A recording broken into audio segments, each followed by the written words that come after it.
ఇటీవల సంచలనం సృష్టించినటువంటి డ్రగ్ కేసు విశాఖలో తీగలాగితే ఎర్ర సముద్రం వరకు డొంక కదిలింది. కొంతమంది హూతీలతో ఆంధ్రప్రదేశ్కి చెందినటువంటి డాన్లు ఈ డ్రగ్ రాకెట్ని నడిపించారు అనేటువంటి అనుమానాలు ఇప్పుడు వ్యక్తమవుతున్నటువంటి నేపథ్యంలో అసలు ఈ హూతీలు ఎవరు, ఈ హూతీలకి ఆంధ్రప్రదేశ్కి చెందినటువంటి డాన్లకి సంబంధం ఏంటి, అసలు విశాఖ డ్రగ్ రాకెట్ అంశం వెనక తెర వెనక ఏం జరుగుతుంది అనే అంశానికి సంబంధించి మనతో మాట్లాడేందుకు ప్రముఖ రాజకీయ విశ్లేషకులు, ప్రముఖ సీనియర్ జర్నలిస్ట్ సిఎస్ రావు గారు మనతో ఉన్నారు. సార్తో మాట్లాడు. సార్ నమస్తే. సార్ నమస్తే.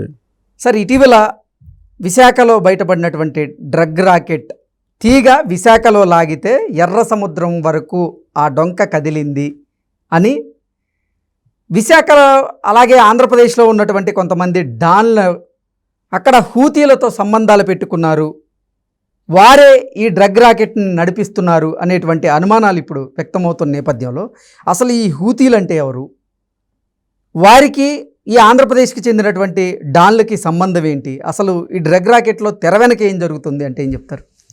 సో వైజాగ్ డ్రగ్స్ వ్యవహారం బయటకు వచ్చిన తర్వాత అసలు ఓడరేవుకి, విశాఖ ఓడరేవుకి ప్రతి నెల 2-3 ఇలాంటి వస్తున్నాయి అని చెప్పి వాళ్ళు అనుమానిస్తున్నారు. సిబిఐ మొన్న బయటపడింది పెద్దది, ఆల్మోస్ట్ 1,00,000 కోట్ల విలువైనటువంటి మత్తు పదార్థాలు ఉన్నాయని చెప్పి, డ్రగ్స్ ఉన్నాయని చెప్పి చెప్తున్నారు. ప్రాథమికంగా 25,000 కిలోల కొకైన్ దొరికింది. అంటే ఒక్కొక్క 25 కిలోల ఒక్కొక్క బస్తా 1000 బస్తాలు, అంటే పెద్దది. ఇది ఒక ప్రీ ప్లాన్డ్ గా చేసి ఉంటారు. చిన్నది అయితే ఏదో మామూలుగా చేసి ఉంటారు, బట్ ఇది చాలా ప్రీ ప్లాన్డ్ గా ఇంటర్నేషనల్ డాన్స్ తోటి సంబంధం ఉన్నటువంటి వాళ్ళు మాత్రమే చేసి ఉంటారు ఇది అనేది మొదటి నుంచి వినిపిస్తుంది. దీనికి కొంచెం డెప్త్కి వెళ్తే కనుక ఈ హూతీ తిరుగుబాటుదారులతోటి ఆంధ్రప్రదేశ్లో ఉండేటువంటి కొంతమంది ఈ డ్రగ్ సంబంధించినటువంటి డాన్స్ ఎవరైతే ఉన్నారో వాళ్ళు చేతులు కలిపారా అనేటువంటి అనుమానం ఇప్పుడు కలుగుతుంది. సిబిఐ కూడా కలుగుతుంది. ఆ దిశగా ఎంక్వైరీ కూడా చేస్తున్నారని తెలుస్తుంది. ఎందుకంటే ఆల్రెడీ ఇంటర్నేషనల్ గా దీన్ని విచారిస్తున్నారు.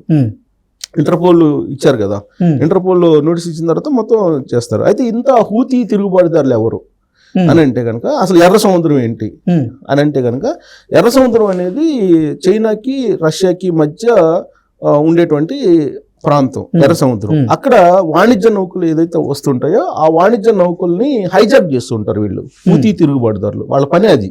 ఓకే, ఇప్పుడు చైనాకి రష్యాకి మధ్య ఎర్ర సముద్రం ఉంటుంది. ఆ ఎర్ర సముద్రం నుంచే ఈ ఓడలు రావాలి. వచ్చేటప్పుడు ఆ వాణిజ్య నౌకలు ఏవైతే ఉంటాయో, వాణిజ్య నౌకలు అంటే అదే ఎగుమతులు దిగుమతులు సంబంధించి వాడేవి నౌకలు, షిప్స్ అన్నమాట. నౌకలు అంటే షిప్స్, తెలుగులో నౌకలు అంటారు. షిప్స్ వాటిని హైజాక్ చేస్తూ ఉంటారు వీళ్ళు. హైజాక్ చేసి డైవర్ట్ చేస్తుంటారు, వాటి ప్రయాణ దిక్కును మార్చేస్తూ వాళ్ళకి కావాల్సిన చోటకి తీసుకెళ్ళిపోతుంటారు. సో అలాగే ఇప్పుడు వాళ్ళు చేసే దానికి హూతీ తిరుగుబాటుదారులకి దీనికి సంబంధం ఏంది అనొచ్చు. అయితే ఈ హూతీ తిరుగుబాటుదారులు మార్చి నెలలో, అంటే ఇది యాక్చువల్గా మనకి ఈ మన వైజాగ్ వచ్చినటువంటి ఓడరేవు ఎప్పుడు ఫిబ్రవరిలో రావాలి. ఫిబ్రవరిలో రావాల్సినటువంటి ఈ నౌక మార్చి వచ్చింది, మార్చి నెలలో వచ్చింది అది, అంతే కదా. మార్చి మొన్న 18వ తారీఖు 20వ తారీఖు వచ్చింది. ఇంత డిలే కావడానికి కారణం ఏంటి అని అంటే తమిళనాడు ఓడరేవుకి వెళ్ళింది, 2 రోజుల పాటు అక్కడ ఉంది అనేది ఒకటి ప్రాథమికంగా అనుమానం వ్యక్తం చేస్తున్నారు. 2-3 డేస్ అక్కడ ఉంది అని. ఎప్పుడో ఫిబ్రవరిలో రావాల్సింది, ఫిబ్రవరిలో రావాల్సినటువంటి ఆ నౌక అనఫిషియల్ గా తమిళనాడు సంబంధించిన తీరంలో ఉండేటువంటి ఒక ఓడరేవుకి వెళ్ళింది, అక్కడ ఉంది, అక్కడ లంగరేసి ఉంది. అక్కడ మరి అక్కడ ఏం జరిగింది ఏంది అనేది ఇంకా ఎంక్వైరీ నడుస్తుంది, దాన్ని మనం చెప్పలేము. అయితే ఇక్కడ హూతీ తిరుగుబాటుదారులు సేమ్ ఇదే, ఆ తిరుగుబాటుదారులు సేమ్ అదే టైంలో, అదే పీరియడ్లో, మార్చి 1st-2nd వీక్లోనే ఒక నౌకను హైజాక్ చేశారు, చైనా నౌకని. ఓకే, ఆ చైనా నౌకను హైజాక్ చేసి తమిళనాడుకు సంబంధించినటువంటి తీరానికి దాన్ని తీసుకొచ్చారు అనేది ఒక న్యూస్ ఇప్పుడు లేటెస్ట్గా వచ్చింది. సో దానికి దీనికి సింక్ అవుతుంది. ఆ కోణం నుంచి ఇప్పుడు సిబిఐ వాళ్ళు ఎంక్వైరీ చేస్తున్నారు. ఇప్పుడు ఫిబ్రవరిలో రావాల్సినటువంటి నౌక లేట్ అయింది, వైజాగ్ వచ్చేటప్పటికి మార్చి దాటిపోయింది.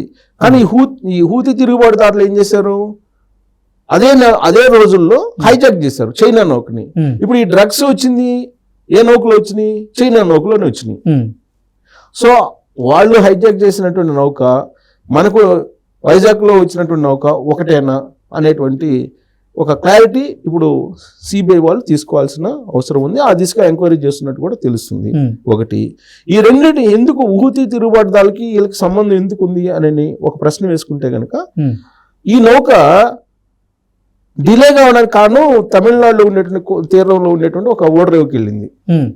సో వాళ్ళు తరలించినటువంటి వాళ్ళు హైజాక్ చేసినటువంటి నౌక కూడా చైనాదే, వాళ్ళు కూడా తమిళనాడులో ఉండేటువంటి ఓడరేవుకే తీసుకెళ్లారు. కాబట్టి కేవలం ఈ డ్రగ్స్కి సంబంధించినటువంటి అంశం తెలియకుండా ఆంధ్రప్రదేశ్లో ఉండేటువంటి కొంతమంది డాన్స్ హూతీ తిరుగుబాటుదారులతో ఏమన్నా లింక్స్ ఉన్నాయా, అంతర్జాతీయంగా ఉండేటువంటి డాన్స్ తోటి లింక్స్ ఉంటేనే ఇంత పెద్ద ఎత్తున డ్రగ్స్ అయితే ఇంపోర్ట్ చేసుకోగలరు కదా, అదర్వైజ్ కాదు. దానికి సంబంధించినటువంటి పూర్తి న్యూస్ ఏంటంటే నేను చదివి వినిపిస్తాను వచ్చినటువంటి న్యూస్ కూడా.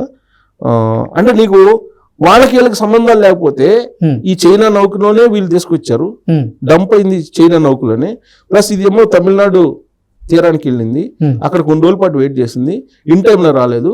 ఇదే సమయంలో హూతీ తిరుగుబాటుదారులు కూడా ఇది చేశారు అక్కడ. సో ఎర్ర సముద్రం కేంద్రంగా చేసుకుని ఇదంతా జరిగింది. సో కాబట్టి దాని న్యూస్ ఏంటంటే ఎర్ర సముద్రంలో చైనా రష్యా వాణిజ్య నౌకలపై దాడి చేయమని చెప్పి హూతీ తిరుగుబాటుదారులు ఒక అనౌన్స్మెంట్ చేశారు ఇటీవల. నిజంగానే దాడి చేయరని చెప్పి స్వేచ్ఛగా ఇప్పుడు వాణిజ్యం జరుగుతుంది ఏది ఎర్ర సముద్రంలో.